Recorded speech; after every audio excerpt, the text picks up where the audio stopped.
खरीप हंगामात शेतकऱ्याच्या पेरण्या करण्यापूर्वीच बाजारात बोगस बियाणे आणि खताचा धुमाकूळ होतोय। या संपूर्ण प्रकाराला आळा घालण्यासाठी कृषी विभागाने विशेष पथक तयार केले आहे।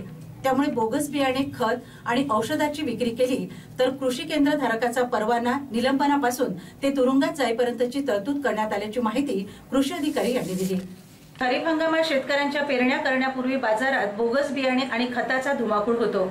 यातूनच शेतकऱ्याचे लाखो रुपयांचे नुकसान होते।